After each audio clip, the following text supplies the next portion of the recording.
الواحد ما يتوقع أن قد تكون إجابة لأسئلة كثيرة. ይሄ ነገር ይላል ለብዙ ጥያቄ መልስ ሊሆን የሚችል የሆነ ነገር ነው። በጣም ሚስጥር ነው፣ ከባድ። እኔም አላውቀውም እናንተም አታውቁትም። ሰውየው የሚነግረን ነው። አሁን እኔም ለመጀመሪያ ጊዜ ነው የምሰማው። ምንድነው? ممكن تكون إجابة. أنا ما أبي أقول صح ለብዙ ጥያቄዎቻችን ምላሽም ሊሆን ይችላል ولا غلط. ما أبي أقول أن هذه الرواية صحيحة. احنا طبعا ابو عبد العزيز እኔ በጣም ልክ ስለመሰለኝ ልክ አይደለም ማለት አልፈልግም። በጣم ልክ ይመስላል። انت قاعد تنقل الروايه الاثيوبيه. አንተ አሁን የምታወራው የኢትዮጵያን ስለሆነ በቃ ምንም ችግር የለም። የኢትዮጵያ እያልን እናወራው። أنقل لك الرواية الأثيوبية الشيء اللي احنا ما نعرفه. እኛ ማናቀው አረቦች ወይም ማናችንም ኢትዮጵያ ውስጥ ሆነንም ማናቀው ብዙዎቻችን مذكور في تاريخنا. أنا እኛ ታሪክ لما አልተጠቀምንም። رحت هناك اكتشفته እኔ ሄጄ ራሴን ያየሁት وعرفته. هم يعرفونه እነሱ ግን ያውቁታል። سواء كانوا مسيحيين أو مسلمين. ክርስቲያኖቹም ሙስሊሞቹ እንኳን ብዙዎቻችን አናውቀውም። እኔም አላውቀውም። يعرفونه كثير منهم يعني على الأقل ብዙዎቹ ያውቁታል። الباحثين والدارسين والقراء والكذا والدين. በተለይ ጸሐፍት የሆኑ ቀሳውስት የሆኑ ምናምኖች እነዚህ ምሁራኖች ምናምን ያውቁታል። የሃይማኖት ሰዎች ምናምን ያውቁታል። إلى آخره يعرفون الحقيقة هذه. بس إحنا ما نعرف. እኛ ግን አናውቅም። احنا في الوطن العربي كله أنا أتكلم عن نفسي وأنا أقرأ شوية يعني أهتم في القراءة. እኔ እንግዲህ አነባለሁ ምል ሰውዬ እኔ እንኳን ቢያንስ አላውቀውም ብዬ ባስቀምጥ ደስ ይለኛል። ما مر علي هذا الكلام في أي كتاب. እንዲህ አይነት ነገር ምንም مصحف ላይ አይቼው አላውቅም። بالعربي أي ምን تاريخ العربي ቶሎ አጓጓህ أبدا. بنسمع رجع መስማት ጓጓው ይላል ልጁ። እኔም ጓግቻለሁ። ومعاه التابوت. ይዞት የተመለሰው ታቦት ነው ይላል። የሰለሞን ልጅ ወይም ሱለይማን ከሱለይማን አባቱ ወይም ከሱለይማን አለይሂ ሰላም በእኛ እምነት ነብይ ስለሆነ ይዞ የተመለሰው ምንድነው? ታቦት ነው። መቼም ነብዩላህ ሱለይማንን ነብይ ነው ማለት ከሙስሊም በጣም ላይከብድ ይገባል። ምክንያቱም በየሜዳው በየመንገዱ እየወጣ ነብይ ነኝ እያለ የሚያወራብን በስቷል። ባሁኑ ሁሉም ነብይ ነኝ እያለ አይደል? አሁን አዲስ አበባ በተለይ በጣም በዛ። ኢትዮጵያ شنو التابوت؟ ምንድነው ታቦት? تابوت قصة ربانية. ይሄ የጌታችን አላህም ታሪክ አለ ታቦት የሚለው ጉዳይ ላይ قصة مذكورة بالقرآن الكريم. በቁርአን ላይ የተጠቀሰ አለ። በቃላችን ሁላችን ብዙዎቻችን ቁርአን የቀራን ያፈዘን ሰዎች ምናቀው قصة لا يمكن أن نقول إن ما في شيء اسمه التابوت.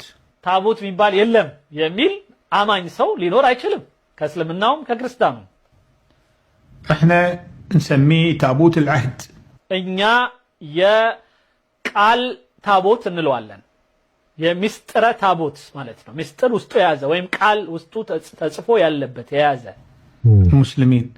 ሙስሊሞች واظن الانجليز والاوروبيين يسمون عندهم ايضا موجود في تاريخهم في كتبهم በፈረንጆቹም ጋር አለ መጽሐፎቻቸው ጋር ምናምን ተጠቅሷል። الدينية موجود يسمونه the Ark of Covenant.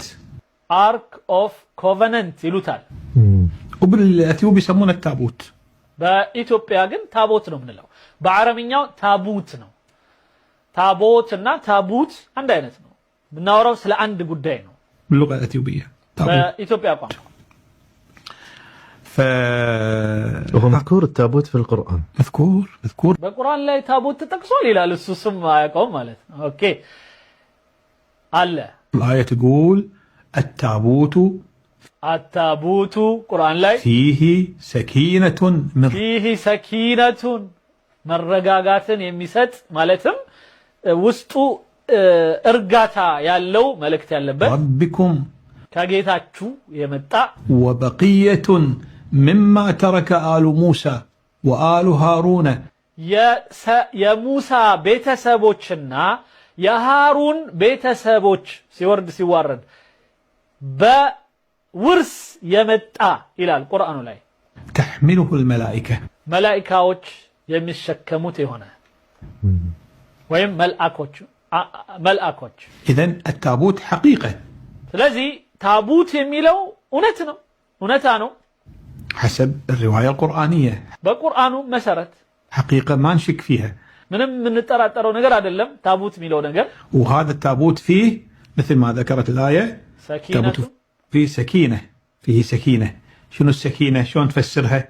من دنا مترجمه وين سكينة ميلون ارجاتا مالتنا من بلا نو مترجمه ما أدري. علاق في سكينة من ربكم وبقية مما ترك آل موسى. كموسى ويم كموسى بيت سبوش سيورد يمتا وآل هارون. يا هارون بيت سبب مو اللي ترك موسى. هي موسى يتوى على ميلو آل موسى. يا موسى بيت سبوش. شوف شنو اللي يقال أن هذا التابوت يحتوي اليوم على صحف موسى. ስለዚህ አሁን የሚባለው የሙሳ መጽሐፍ ወይም የሙሳ መልእክት ውስጡ አለ ነው የሚባለው الصحف التي أنزلها الله عليه ይሄ አላህ የሰጠው ወይም እኛ ጋር ቁርአን እንደምንለው ወንጌል ተውራት እንደምንለው ለሙሳ ደግሞ የተለየ ሱሑፍ ይባላል ለኢብራሂምም ሱሑፍ ይላል እንደ መጽሔት እንደማለት ነው በሌላው አነጋገርና የተለየች ጽሑፍ አለችው ኦኬ اللي فيها الوصايا العشر እነዚህ በተለይ 10ቱ ትእዛዛት ያለበት زين فموجودة فيه أيضا عصات موسى ሌላው የሙሳ ዱላ አለበት ተብሎም ይነገራል فيه أيضا يقولون أيضا المن والسلوى ሌላው ከሰማይ የወረደ ልዩ የሆነ ምግብ ነው መን ወሰልዋ የሚለው ጣፋጭ የሆነ ነገር ነው ምን እንደሆነ አላውቀውም ግን ከሰማይ ወርዶላቸው ሲመገቡ ከነበረው የተረፈ ነገር አለው جزء من المن والسلوى اللي الله سبحانه وتعالى أنزلها على بني إسرائيل ለበኒ እስራኤሎች ወይም ለእስራኤል ልጆች የወረደላቸው ማለት ነው ከጌታ አውርድልን እስኪ ምን በላው ነገር ብሎ ይሰጣቸው የነበረ ማለት ነው فهذا التابوت ይሄ ሁሉ ቁርአን ላይ ተጠቅሷል አልመን ወሰልዋ አለ ቁርአን ላይ ሙሳ አለይሂ ሰላምን እስኪ ይሄን ዱላ በዚህ ዱላ እንትን በለልን ብለው ምግብ አምጣልን ብለውት ከዛ እንደውም የበኒ እስራኤሎቹ ጥያቄ ከነበረው ውስጥ መንና ሰልዋ የሚጣፍጥ በጣም ደስ የሚል ምግብ ከሰማይ የሚመጣልን ሰለቸን ባቄላ ምስር ደግሞ ምንድነው ስሙ ሽንኩርት ምናምን ሞክር ብለው ጠየቁ ይላልና ቁርአን ላይ በጣም የሚገራርም ነገር አለ በዚህ ጉዳይ ላይ بالتابوت هذا سلم نبي الله سليمان لابنه ስለዚህ በዚህ እምነት ሰለሞን ለልጁ ሰጠው هني أنا أتوقف عن قضية سلم ولا ما سلم من سطوا وسطوا على سطوا ميلون انتونا لجزيو شلون انتقل أنا أستخدم كلمة انتقل أنا مشالين تشجعجر يميلونه لأن في اختلافات في الروايات إنه هذا لا ما سلم أنه خذاه ما يدري شيء من القبيل هذا مكنياتهم عندند إزاو متصاف له يتلاقيو استيتوش سلالو ستوتال أقبلوتال بوهلا ستوتال بزو نجر ميبال نجر سلال فأنا ما أبي أدش في التفاصيل هذه ما تهمني اللي يهمني أنا أن حسب الرواية الأثيوبية انتقل التابوت وانو بإثيوبياو زجبا تابوتو إثيوبياو متوال يميلونه وعندينه من سليمان عليه السلام